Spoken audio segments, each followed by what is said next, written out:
Muito obrigada, Marina. Portanto, daqui a pouquinho eu vou chamar o Creomar de Souza, que está acompanhando a gente nesse jornal hoje, né, Creomar? A tarde está ficando agitada para falar também um pouquinho sobre esse assunto, porque nós sabemos que todos os partidos tinham aí autonomia para fazer essa auditoria paralela, nada de anormal nisso. Todas as entidades certificaram que tudo deu certo nessa eleição. Inclusive, tem a apuração do Leandro Rezende, que falou com a gente ainda há pouco, vai falar mais sobre essa apuração, que eles devem falar em inconsistências. Basília Rodrigues, nossa analista, também falou que parte do STF, do TSE, está bem tranquila em relação ao que vai acontecer. Então, o que deve falar Valdemar da Costa Neto? O que pode causar de algum ruído nesse processo?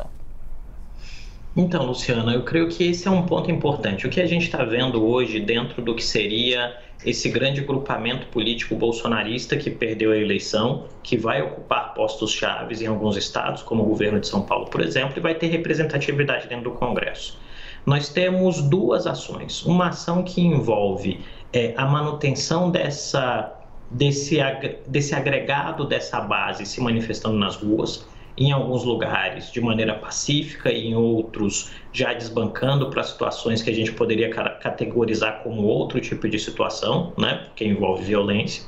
E do ponto de vista da política normal, tem-se uma enorme pressão para que o partido do presidente Bolsonaro encampe a narrativa de que o processo eleitoral não foi um processo marcado por lisura. E isso é muito importante, não só para a narrativa e para a consolidação do partido nesse momento, mas para a sobrevivência de Bolsonaro ao longo dos próximos 4 anos, em que ele não vai ter cargo público, para gerar uma espécie de atrito e de lógica de confronto constante. De onde isso vem?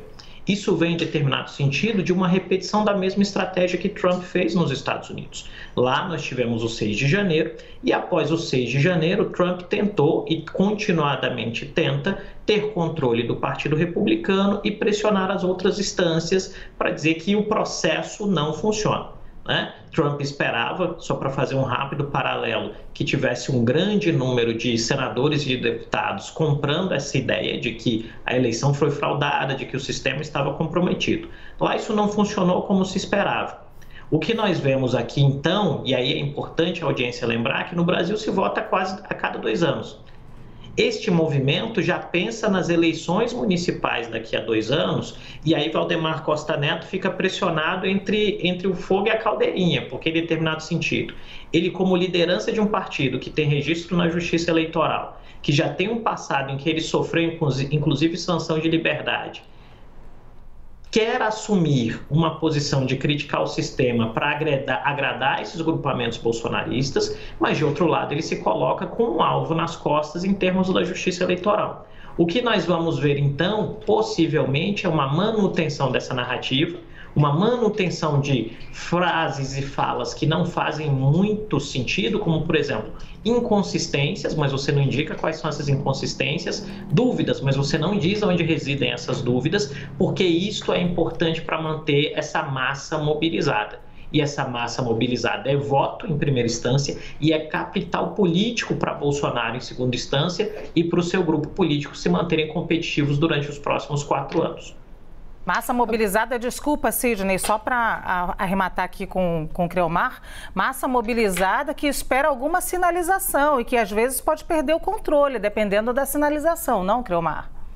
Luciana, esse é um elemento muito importante, porque o que nós temos visto, e esse é um marcador de como essa militância se organiza no século XXI. É uma militância que é organizada por correntes de mensagem, de sistemas de mensageria por internet, como WhatsApp, Telegram ou outros, né? Esse grupamento vai recebendo sinalizações que, em algum sentido, remetem a uma lógica de codificação, né? em que você orienta as pessoas, olha, não usa o nome de tal político, não usa tal coisa, usa tal termo, e você vai consolidando isso e criando determinados marcadores de expectativa. Logo no dia seguinte à eleição, a ideia era que Bolsonaro tinha que resistir 72 horas, depois mais alguns dias. Ontem nós tivemos o áudio de um representante do TCU, em que ele dizia que em dias, semanas, em algum momento, a ideia é sempre criar um estado de tensão e de conflitividade.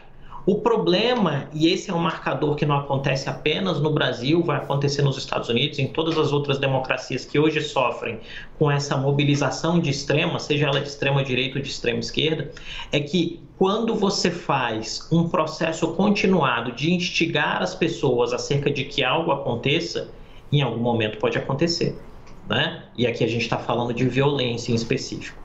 E o problema é que, normalmente, quando isso acontece, aqueles que instigam a violência são os primeiros a dizerem que não podem ser responsabilizados por isso. E aí, quando a gente está olhando esse processo dentro de uma lógica de análise e contenção de risco político, o problema não está na configuração, Luciane e Sidney, daquilo que seria um processo clássico de interrupção de democracias com tanques nas ruas. O risco está, sobretudo, vinculado à ideia de que gradativamente as pessoas vão deixando de crer na qualidade do processo, na qualidade da representação, no fato de que escolher representantes comprometidos com políticas públicas importa e faz diferença nas suas vidas, e você vai degradando o prédio constitucional e democrático ao longo do tempo. Muito bem, vamos agradecer a participação do cientista político Elmar de Souza e as suas análises. Muito obrigado, professor.